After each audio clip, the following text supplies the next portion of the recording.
Assalamualaikum warahmatullahi wabarakatuh. Kembali lagi ke Gusmur Kebakur Channel, channel YouTube-nya Babin Kamtipmas Desa Bakur. Channel yang terdapat hiburan, terdapat pengalaman, terdapat wawasan, terdapat aturan, dan adanya kejadian-kejadian yang dikisahkan. Sebelum kita lanjut untuk konten kali ini, bagi dulur-dulur sedoyo yang belum subscribe, monggo di subscribe channelnya Gusmur Kebakur Channel ya, biar mengikuti konten-konten yang penuh dengan wawasan, pengalaman, aturan-aturan tentang Kamtipmas yang akan kita sampaikan lewat channel YouTube kami. Oke, sebelumnya jangan lupa di subscribe. Oke dulur, untuk kali ini kita akan membagikan cara berkendara yang benar di malam hari untuk mencegah terjadinya kecelakaan lalu lintas. Karena apa? Banyak kejadian kecelakaan lalu lintas yang terjadi pada malam hari. Jadi waktunya malam hari karena kondisinya gelap, penerangannya mungkin tidak cukup terang, kurang terang. Ini sebagai contoh dulur kita kisahkan dulu. Ini ada kisah nyata ya, kejadian kecelakaan lalu lintas yang melibatkan antara pengemudi sepeda motor dengan orang yang duduk di tepi jalan. Jadi pengemudikan sepeda motor dengan orang yang duduk di tepi jalan. Ini juga kejadian yang aneh tapi nyata. Saat itu malam hari sekitar pukul setengah 8 lah, 19.30 waktu Indonesia Barat. Kejadian berawal ada seseorang yang ngobrol, atau bahasa Jawanya jaduman, di tepi jalan. Saat itu ada satu orang yang ngobrolnya duduk jongkok pas tepat di tepi jalan.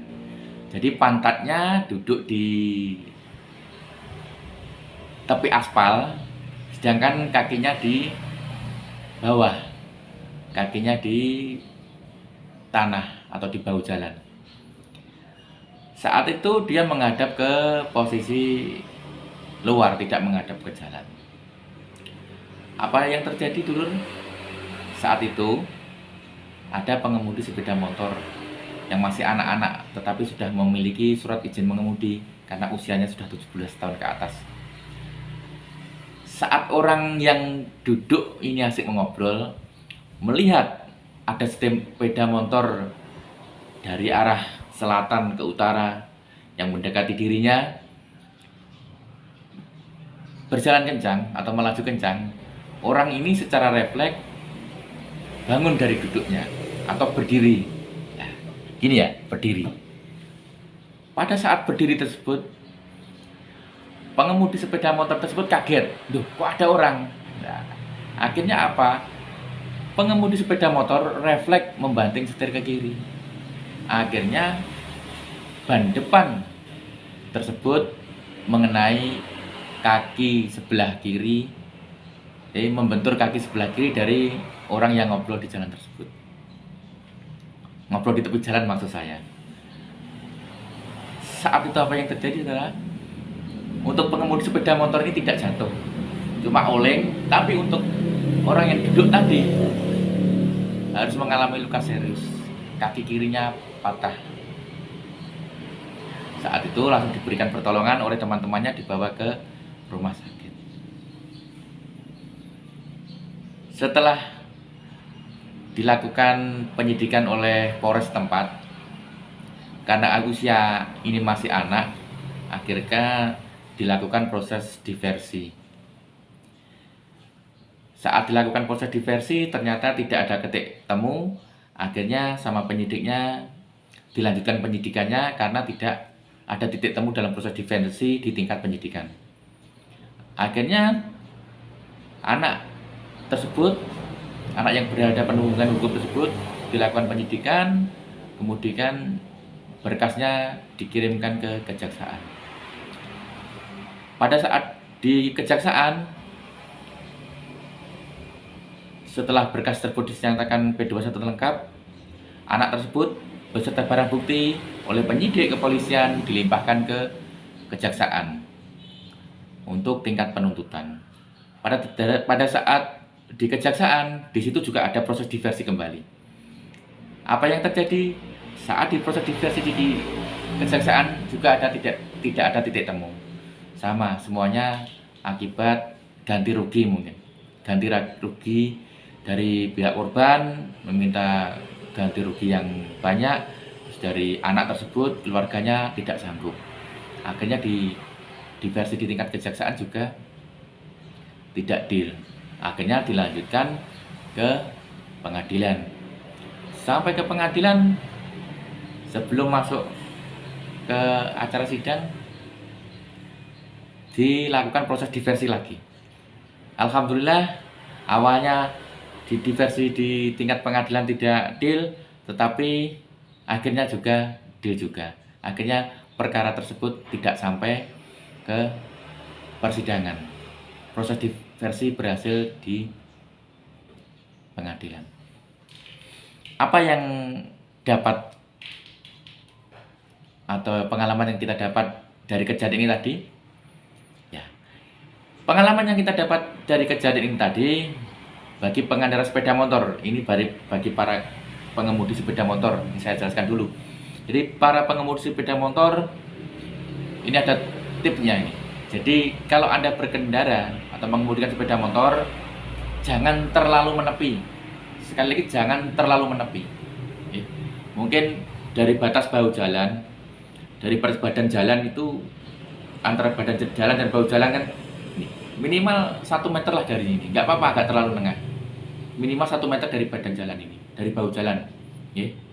Dari batas aspal tadi 1 meter lah. Dan kalian di sini melajunya. Jangan mepet-mepet dengan ini, karena kita tidak tahu di tepi ini ada apa. Apalagi malam hari, tidak kelihatan. Di situ ada orang duduk, di situ ada sepeda motor ataupun kendaraan lain yang berhenti, kita tidak tahu. Karena apa? Gelap. Contohnya biasanya di situ mungkin dalam perjalanan kita sering menjumpai ada becak, ada pengemudi sepeda pancal atau sepeda kayu tersebut. Karena kadang sepeda kayu dan sepeda pancal tersebut tidak ada lampu LED-nya, atau bahasa Jawanya mata kucing. Tidak ada motor kucingnya, nggak ada lampu LED, jadi kita tidak tahu. Makanya sering terjadi kecelakaan yang melibatkan pejalan kaki, sepeda pancal dan becak, itu karena kadang akibat dari tidak adanya lampu. Mungkin kadang ada orang menyeberang, kan kita nggak tahu karena tidak ada, dia nggak bawa senter atau kadang kita langsung bebas. Terus ada sepeda pancal yang mengayuh gini, tidak ada mata kucingnya, kita tidak tahu kalau kita terlalu menepi kita bisa menabrak. Contohnya becak juga, becak roda 3 itu tidak ada mata kucingnya, kita di dekat baru tahu, kita banting kanan tetap masih nyantol yang bagian kanan. Makanya tips dari saya bagi pengemudi kendaraan sepeda motor, kalau malam hari itu kalau melaju jangan terlalu menepi. Jadi kalau melaju jangan terlalu menepi, agak menengah, minimal 1 meter dari tepi jalan ini nggak apa-apa. Tetapi tetap harus konsentrasi, karena kadang kalau kita terlalu menengah, nanti di belakang kita ada kendaraan, kalau kita nggak konsentrasi kita sedikit gitu. Ya, agak menengah, tapi kalau malam hari ini agak menengah nggak apa-apa.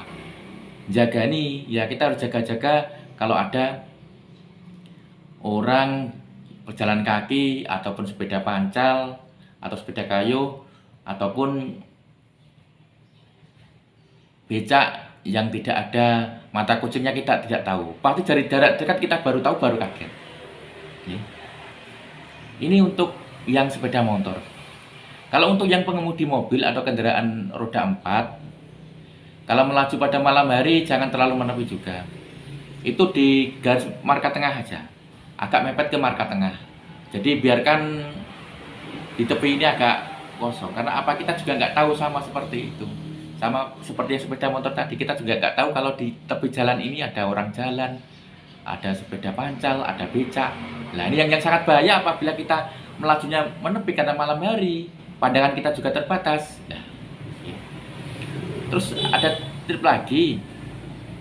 Kalau malam hari, kalau dari arah depan kelihatannya kosong, tidak ada lampu yang menyala, lebih baik kita menyalakan lampu panjang. Ya, lampu panjang kita nyalakan supaya apa? Supaya kita terang. Karena pandangan kita kalau lampu normal, kalau lampu pendek itu hanya radius berapa meter. Kalau lampu panjang kan kita kelihatan. Minimal kalau ada becak, ada sepeda kayu, ada orang jalan, ya kita bisa kelihatan kalau itu ada mata kucing. Tapi kalau tidak ada ya kita harus konsentrasi. Makanya selain kita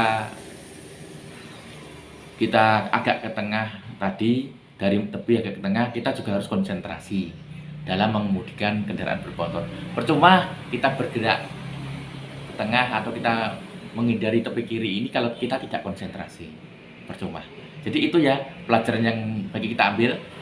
Jadi untuk sepeda motor, kalau malam hari melajunya jangan terlalu menepi, ya minimal 1 meter dari tepi jalan itu, agak menengah nggak apa-apa, tapi tetap konsentrasi. Dan untuk mobil atau roda 4, ya jangan menepi, agak ke tengah di batas garis tengah itu nggak apa-apa. Daripada nanti menepi, akhirnya terjadi kecelakaan apabila kita tidak melihat adanya sepeda kayu, orang jalan, sepeda pancal, becak, ya yang bahaya itu.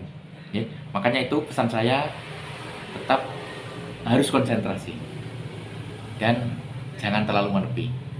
Oke, untuk konten kali ini semoga bermanfaat dan kita tidak harus sepaham, tetapi kita harus saling memahami. Oke, salam sehat, salam selamat. Wassalamualaikum warahmatullahi wabarakatuh.